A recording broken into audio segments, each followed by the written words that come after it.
Welcome, today I'm showing how to activate Google Assistant option into a TCL 30SE. First of all, open your Google application, this one.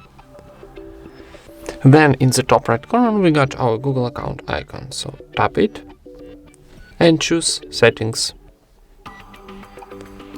Here go into Google Assistant and in this menu scroll down and find General option. This one. And last, tap here on the switcher to activate your Google Assistant. Confirm operation tapping turn on one more time. And that's it. Thank you for watching, leave thumbs up and subscribe to our channel.